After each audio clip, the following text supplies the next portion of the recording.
Islamic দৃষ্টিতে Islamic দৃষ্টিকোণ থেকে তাকাই তাহলে ভোট এর মধ্যে তিনটা জিনিস পাই। ভোট আছে না, ভোটটা কি এটা আমাদের কিন্তু আগে জানা দরকার। ইসলামিক দৃষ্টিতে ভোট কাকে বলে, ভোটটা কি? মুফতি শফি রহমতুল্লাহ আলাই জাওয়াহিরুল ফিকাহ নামে একটা কিতাব লিখেছেন। ওই কিতাবের মধ্যে তিনি বলেন তিনটা জিনিসের সমন্বয়ে ভোট গঠিত। ভোটের মধ্যে তিনটা জিনিস আছে। কয়টা জিনিস আছে? তিনটা জিনিস ভোটের মধ্যে আছে। এক নাম্বার শাহাদাত আছে, শাহাদাত সাক্ষী। দুই নাম্বার শাফাআত মানে সুপারিশ। তিন নাম্বার সেটা হচ্ছে নিজের প্রতিনিধিত্বের দায়ভার এর ক্ষমতা অন্যকে দেওয়া। নিজের প্রতিনিধিত্বের দায়ভারের ক্ষমতা অন্যকে দেওয়া। এই তিনটা জিনিস নিয়ে ভোট গঠিত। আমরা যে ভোটটা দেই তিনটা জিনিস আছে। একটা শাহাদাত সাক্ষী। সাক্ষী মানে কি? সাক্ষী মানে আমি এই সাক্ষ্য দিচ্ছি যে অমুক লোকটা ভালো। এই সাক্ষী কি নাই? আমি যে ভোটটা দিতেছি, অমুককে ভোট দিতেছি, মানে কি এই লোকটা ভালোকে, এই লোকটা যে ভালো না মন্দ এই ব্যাপারে আমি সাক্ষ্য দিতেছি না, এই সাক্ষী। এখন আমি ভোট দিতে যাওয়ার সময় আমাকে খেয়াল রাখতে হবে আমি যে সাক্ষীটা দিতেছি এই সাক্ষীটাকে সঠিক না ব্যাঠিক, এটা আমাকে মনে রাখতে হবে। কারণ ভোটের মধ্যে সাক্ষী আছে। আমি যেই লোকটাকে ভালো বলতেছি, ভোট দিতেছি মানে তাকে ভালো বলতেছি, তাকে আমি নির্বাচন করতেছি, তার ভালো হওয়ার ব্যাপারে সার্টিফিকেট আমি দিতেছি। তাহলে আমাকে মনে রাখতে হবে আমি যখন ভোট দিতে যাব আমার সাক্ষীটা ভালো সাক্ষী হচ্ছে নাকি মিথ্যা সাক্ষী হচ্ছে, সত্য সাক্ষী হচ্ছে না মিথ্যা সাক্ষী হচ্ছে। যদি আমি যোগ্য ব্যক্তিকে আমার ভোটটা অর্পণ করি তাহলে আমি সত্য সাক্ষী দিলাম। আর যদি অযোগ্য ব্যক্তিকে, জালেম ব্যক্তিকে আমি আমার ভোটটা দেই তাহলে আমি মিথ্যা সাক্ষী দিলাম। এই মিথ্যা সাক্ষীর ভয়াবহতা সম্পর্কে দুইটা হাদিস আমি আপনাদেরকে শোনাবো। সহিহ বুখারীর হাদিস, আল্লাহর হাবিব সাল্লাল্লাহু আলাইহি ওয়াসাল্লাম বলেন, عن أبي بكرة رضي الله تعالى عنه قال قال رسول الله صلى الله عليه وسلم ألا أنبئكم بأكبر الكبائر ثلاثا। আল্লাহর হাবিব সাল্লাল্লাহু আলাইহি ওয়াসাল্লাম বলেন আমি কি তোমাদেরকে বড় বড় গুনাহের কথা বলে দিব না? এই কথাটা আল্লাহর হাবিব তিনবার বললেন। সাহাবায়ে কেরাম বললেন ক্বালু বালা ইয়া রাসূলুল্লাহ, অবশ্যই আল্লাহর রাসূল আপনি বড় বড় গুনাহের কথা আপনি আমাদেরকে বলে দেন। আল্লাহর হাবিব বলেন বড় বড় গুনাহের কথা। আল্লাহর হাবিব তিনটা বড় বড় গুনাহের কথা বলেন। এক নাম্বার আল ইশরাকু বিল্লাহ, আল্লাহ তাআলার সাথে কাউকে শিরিক করা, এটা হচ্ছে বড় গুনাহের মধ্যে অন্যতম। দুই নাম্বার ওয়া উকুকুল ওয়ালিদাইন, পিতা মাতার অবাধ্য হওয়া হচ্ছে বড় বড় গুনাহের মধ্যে অন্যতম। ওয়া জালাসা ওয়া কানা মুত্তাকিয়ান, আল্লাহর হাবিব এই কথাগুলো যখন বলতেছিলেন তখন তিনি পিছনে এক জায়গায় হেলান দেওয়া ছিল, সোজা হইয়া বসলেন। সোজা হইয়া বসার পরে বললেন আলা ওয়া কাউলুজ জুর, আলা ওয়া কাউলুজ জুর, আলা ওয়া কাউলুজ জুর, ফামা যালা ইউকাররিরুহা হাত্তা কুল্লা লাইতাহু সাকাতা।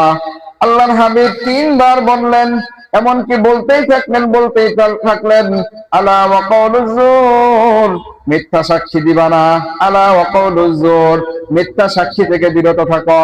আলা ওয়া কাউলুজ জুর, মিথ্যা সাক্ষীর ধারে কাছেও যেও না, মিথ্যা সাক্ষী দিবা না। এই কথা আল্লাহর হাবিব বলতেই থাকলেন, বলতেছেন। সাহাবায়ে কেরাম বলেন আল্লাহর রাসূল থামে না কেন? ফামা যালা ইকাররিরুহা হাত্তা কুল্লা লাইতাহু সাকাতা। আমরা মনে মনে ভাবতে লাগলাম আল্লাহর রাসূল যদি এবার থামতো কি পরিমাণ ভয়াবহ শাস্তি। মিথ্যা কতটুকু খারাপ আল্লাহর হাবিব বাকি দুইটা বড় গুনার কথা এরকম ভাবে বলে নাই, যেরকমটা বলেছে আলা ওয়াকাউলুজ জুর, আলা ওয়াকাউলুজ জুর, মিথ্যা সাক্ষী বাদ দাও, মিথ্যা সাক্ষী ছেড়ে দাও। তাহলে এর থেকে কি বোঝা যায়? মিথ্যা সাক্ষী কি ছোট গুনাহ? তাহলে আমরা ভোট দিতে যাওয়ার সময় আমাদেরকে মনে রাখতে হবে আমি যে সাক্ষীটা দিচ্ছি, যে যাকে ভোট দিচ্ছি, ভোট মানে একটা সাক্ষী, আমার সাক্ষীটা সত্য সাক্ষী হচ্ছে নাকি মিথ্যা সাক্ষী হচ্ছে।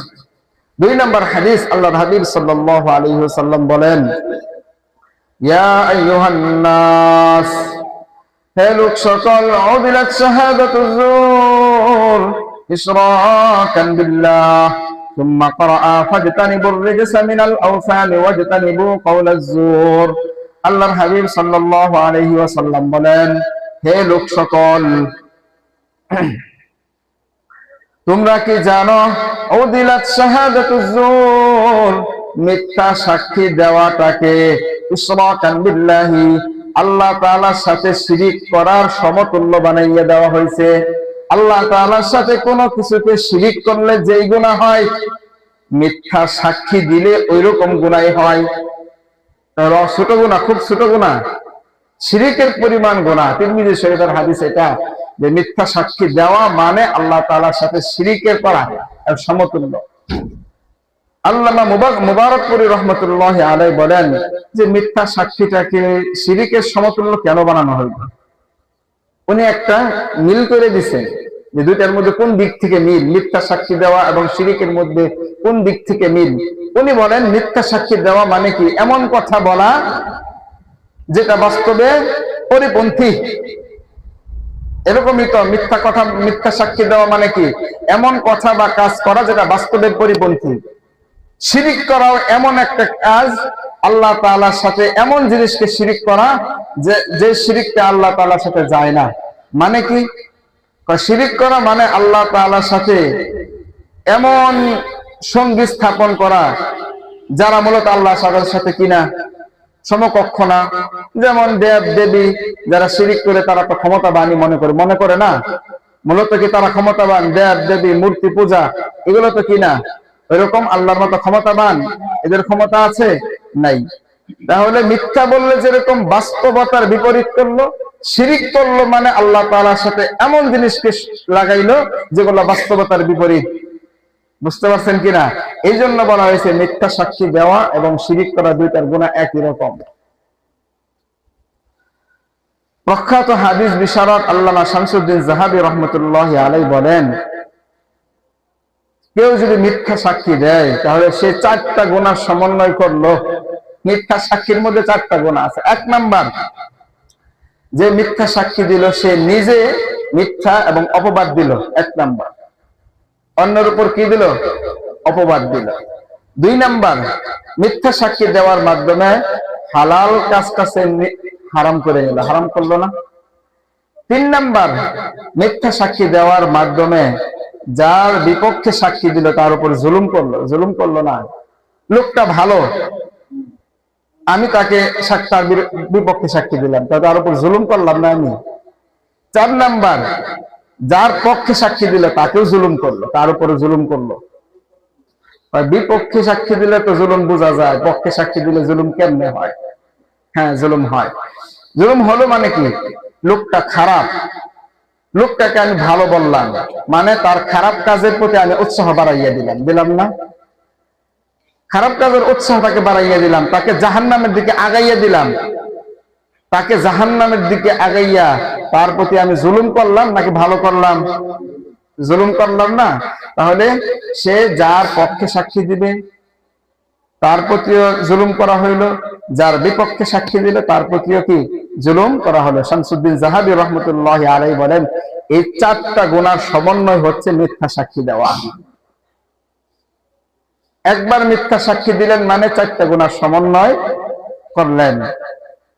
প্রথম হাদিস, দ্বিতীয় হাদিস এবং শামসুদ্দিন যাহাবী রাহমাতুল্লাহি আলাইহি কওল থেকে বোঝা যায় মিথ্যা কত বড়, মিথ্যা সাক্ষী দেওয়া কত জঘন্যতম কি অপরাধ। তো আমি বলতেছিলাম কাউকে ভোট দেওয়া মানে একটা ভোটের মধ্যে তিনটা জিনিস থাকে। একটা হচ্ছে সাক্ষ্য দেওয়া। আমি যদি সৎ ব্যক্তিকে, সঠিক ব্যক্তিকে ভোট দেই তাহলে আমি সত্য সাক্ষী দিলাম। আর আমি যদি মিথ্যা সাক্ষী, অযোগ্য ব্যক্তিকে ভোট দেই তাহলে আমি তার ব্যাপারে মিথ্যা সাক্ষী দিলাম। মিথ্যা সাক্ষীর ভয়াবহতা কি আমরা জানলাম।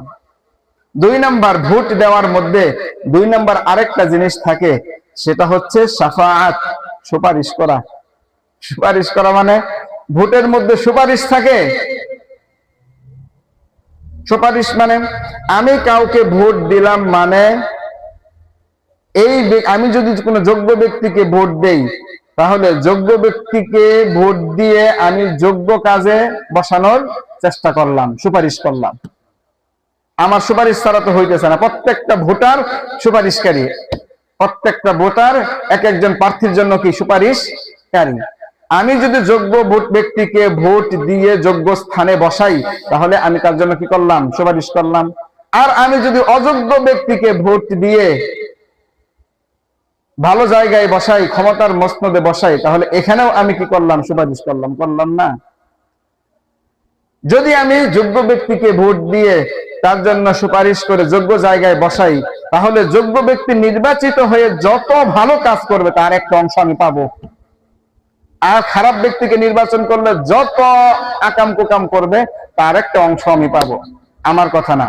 সূরা নিসা 85 নম্বর আয়াতের মধ্যে আল্লাহ তাআলা বলেন, মান ইয়াশফা শাফাআতান হাসানাতান ইয়াকুল লাহু নাসিবুম মিনহা ওয়া মান ইয়াশফা শাফাআতান সাইয়্যাতান ইয়াকুল লাহু কিফলুম মিনহা। যে ব্যক্তি ভালো কাজের সাক্ষী দিবে, এই ভালো কাজের সুপারিশ করবে, এই সুপারিশের মাধ্যমে ভালো কাজের একটা সওয়াব তার আমলনামায় দিয়ে দেওয়া হবে।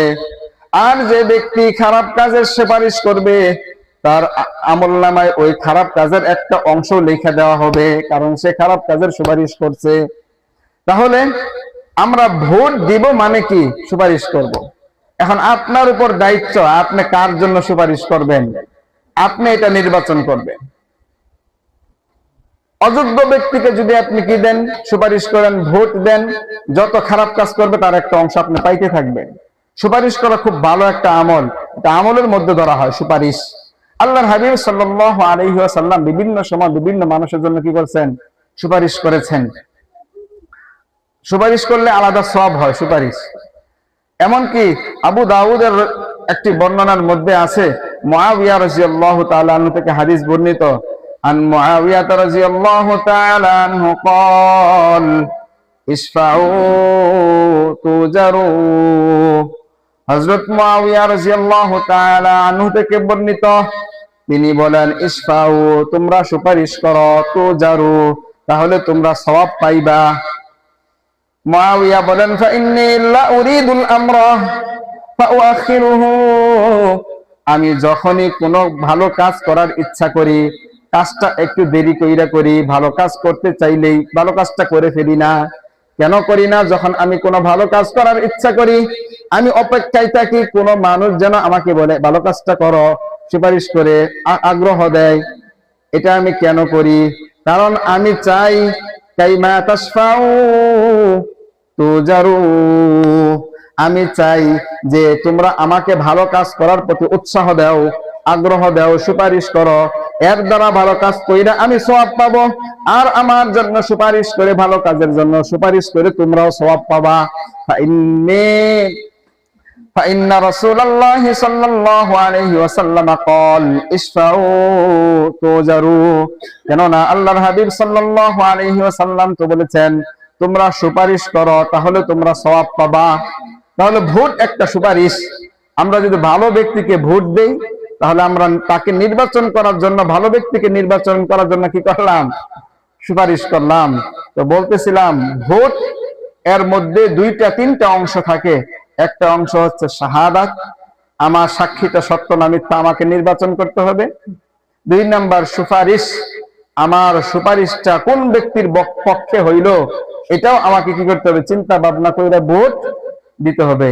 তিন নাম্বার বলতেছিলাম, ভোটের মধ্যে আরেকটা জিনিস থাকে, সেটা হচ্ছে নিজের প্রতিনিধিত্ব করার দায়িত্ব অন্যকে দেওয়া।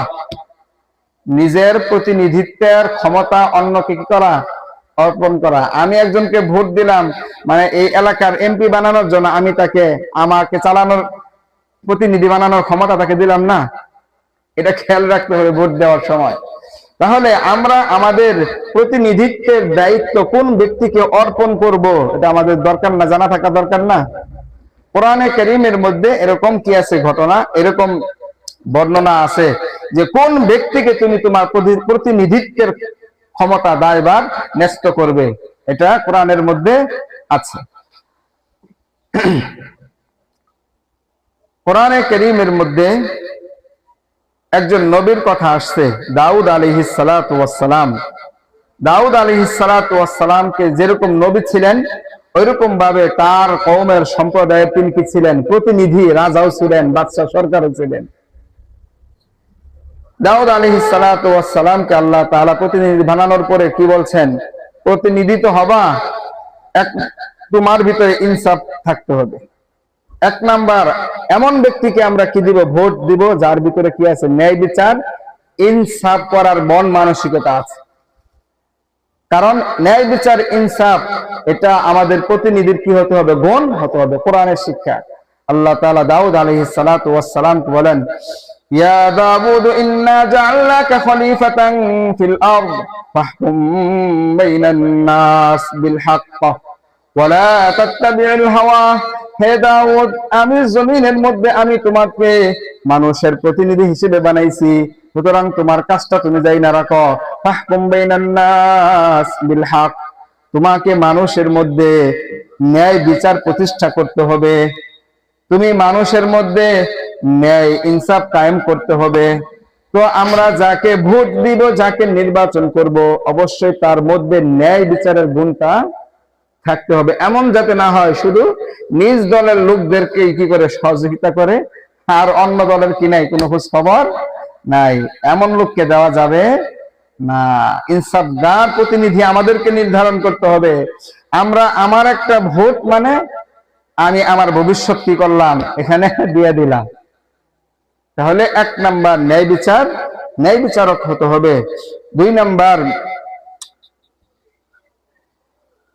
রক্ষণাবেক্ষণশীল হতে হবে। যেমন হযরত ইউসুফ আলাইহিস সালাতু ওয়াস সালাম যখন স্বপ্নে দেখলো বাদশা, মিশরের বাদশা, যে সামনে বিশাল এক দুর্ভিক্ষ আসতেছে, কি করা যায়, মন্ত্রীদেরকে নিয়ে আলোচনা করলেন। ইউসুফ আলাইহিস সালাতু ওয়াস সালাম বলেন, সামনের দুর্ভিক্ষ থেকে রক্ষা করার জন্য আমার কি আছে? জানা আছে। দুর্ভিক্ষ থেকে কিভাবে বাঁচানো যাবে এটা আমার জানা আছে।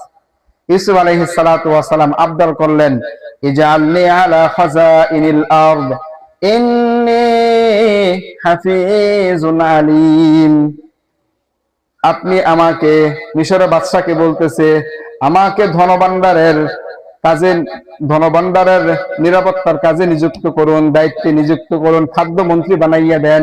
সামনের 7 বছর দুর্ভিক্ষ থেকে কিভাবে বাঁচতে হবে এটা আমি জানি, আমাকে মন্ত্রী বানাইয়া দেন, এটা চাইয়া নিছে। কারণ ইউসুফ আলাইহিস সালাতু ওয়াস সালাম জানতেন সামনের 7 বছর দুর্ভিক্ষ থেকে কিভাবে বাঁচতে হবে।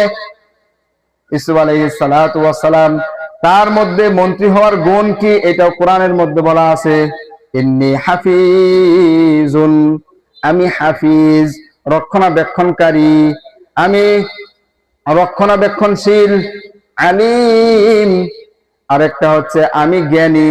এই দুইটা গুণ মন্ত্রী হওয়ার জন্য আমার আছে, মানুষের প্রতিনিধি হওয়ার জন্য আমার মধ্যে এই দুইটা গুণ আছে।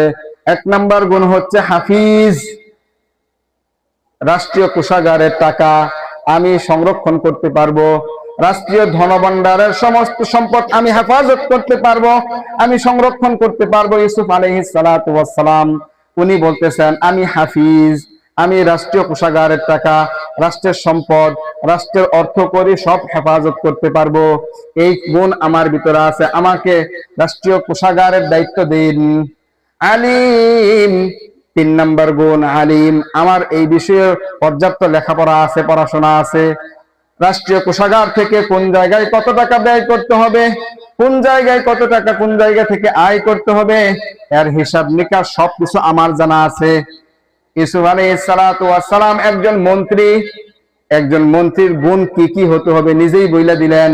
1 নাম্বার, রক্ষণাবেক্ষণশীল হতে হবে, রাষ্ট্রীয় কোষাগারের সবকিছু রক্ষণাবেক্ষণশীল হতে হবে।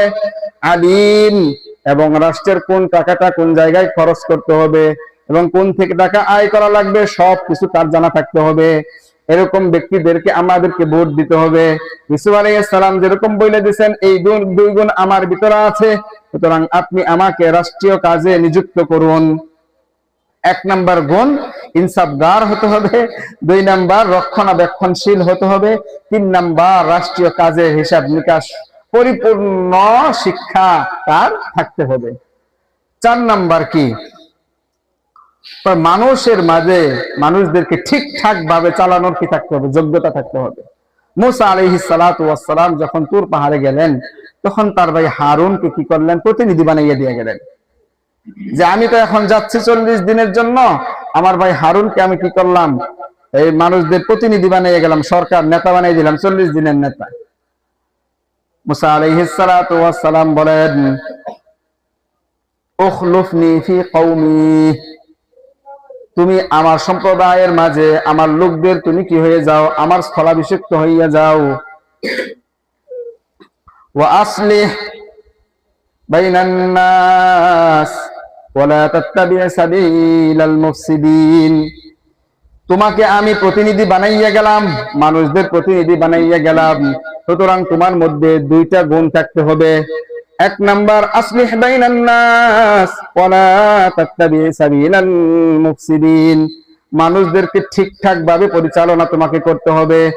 মানুষদের সুবিধা অসুবিধা, ঈমান আমল মান ইজ্জত ধন সম্পদের সমস্ত কিছুর হেফাজতের দায়িত্ব তোমাকে নিতে হবে, ঠিকঠাক ভাবে তোমাকে এই দায়িত্ব পালন করতে হবে। 1 নাম্বার এই গুণটা একজন প্রতিনিধির থাকতে হবে।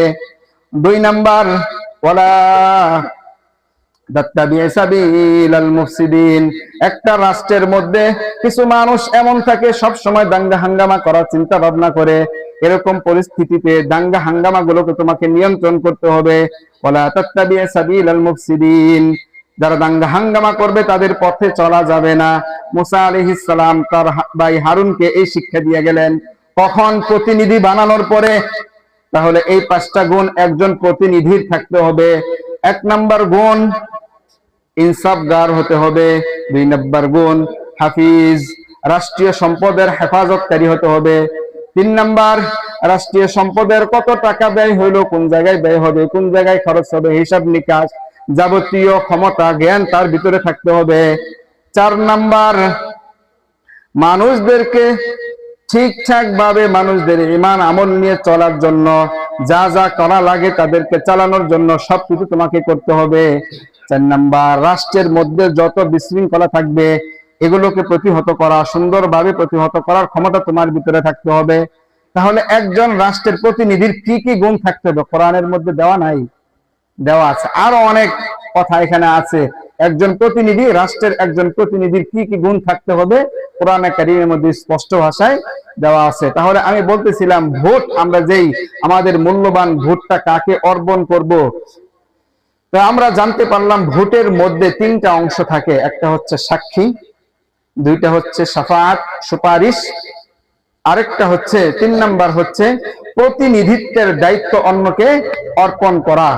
তাহলে এই 3টা কাজ যখন আমরা কি করব, ভালোভাবে করব, তাহলে আমরা এই 3টা কাজ যখন আমরা কি করব, যখন আমরা ভোট দিতে যাব, এই 3টা বিষয়কে সামনে রেখে কিন্তু ভোট দিব। আমার সাক্ষীটা যেন কোনো দুষ্ট লোকের পক্ষে না হয়, আমার সুপারিশটা যেন কোন জালেম লোকের পক্ষে না হয়। জালেম লোককে ভোট দিয়ে সারা বছর চিল্লাবেন জুলুমের শিকার, এটা আপনি রেখা দিয়েছেন। আমার ভোটটা যেন কোন জালেমের পক্ষে না হয়। 4 নাম্বার আমি যাকে আমার প্রতিনিধিত্বের ক্ষমতা অর্পণ করতেছি তার ভিতরে কোরআনে বর্ণিত গুণগুলো আছে কিনা, এগুলো সবকিছু খেয়াল রাখতে হবে না। এখন প্রশ্ন হচ্ছে এগুলো যদি না পাওয়া যায়, কারো ভিতরেই নেই, যারা যারা প্রার্থী কারো ভিতরেই নেই, তাহলে কাকে ভোট দিব? এক্ষেত্রে মাসআলা হচ্ছে, শরীয়তের মাসআলা হচ্ছে যার থেকে বড় বিপদের আশঙ্কা আছে সবাই তো আর একরকম হবে না, কিছু জালেম হবে বড় জালিম, আর কিছু জালিম হবে ছোট জালিম। বড় জুলুম থেকে বাঁচার জন্য আপনি কি করতে পারেন, ছোট জালিমকে কি করতে পারেন, নির্বাচন করতে পারেন। আপনি যদি ছোট জালিমকে নির্বাচন না করেন, তখন তো বড় জালিম এসে আরো জুলুমের মাত্রা বাড়াইয়া দিবে। এক্ষেত্রে মাসালা হচ্ছে এটাই যে বড় যে বেশি খারাপ তাকে বাদ দিয়ে যে মন্দের ভালো তাকে কি করা, নির্বাচন করা। তাহলে ভোট দেওয়ার ক্ষেত্রে আমরা অবশ্যই কোরআনে বর্ণিত দিক নির্দেশনা, হাদিসে বর্ণিত দিক নির্দেশনা যেগুলো আছে সেগুলো অবশ্যই খেয়াল করবো। আল্লাহ তাআলা আমাদের সকলকে তৌফিক দান করুক। ওয়া আখিরু দাওয়ানা আলহামদুলিল্লাহি রাব্বিল আলামিন। যারা ক্বাবলাল জুমআহ 4 রাকাত সুন্নাত পড়েন, সুন্নাত পড়েন।